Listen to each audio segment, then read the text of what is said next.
nagtrending yun ang atong gipost nga tambal sa bughatingag atong miagi natong post, miabot og 200,000 ka pin views ang katong unas nga misagyad sa yuta.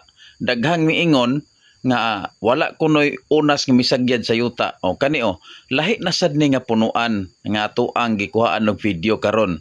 Misagyad gihapon sa yuta, perteng sagyara. Unya ang uban miingon sila nga gilos-los kuno nako og gibira, tan-awa og gibira bagod na. Perte man ang klaruha diya sa video, gibira bagyo na.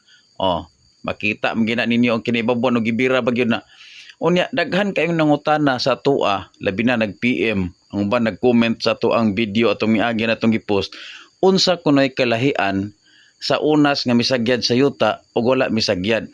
Ani ato kamong pasabton aron di mo maglibog. Ang unas manggod nga misagyad sa yuta, usa na siya katalagsaon, mao nga mao siya epektibo nga tambal sa bughatingag. Tan-awa, ato bago nang gilos-los, ato bago nang gibira, wala. Mao na siya talagsaon ba? Mirakulo. Mao na siya dali kaayo nato nga makuha dinhi sa bukid nga para tambal sa bughatingag kay makabuang ra ba na.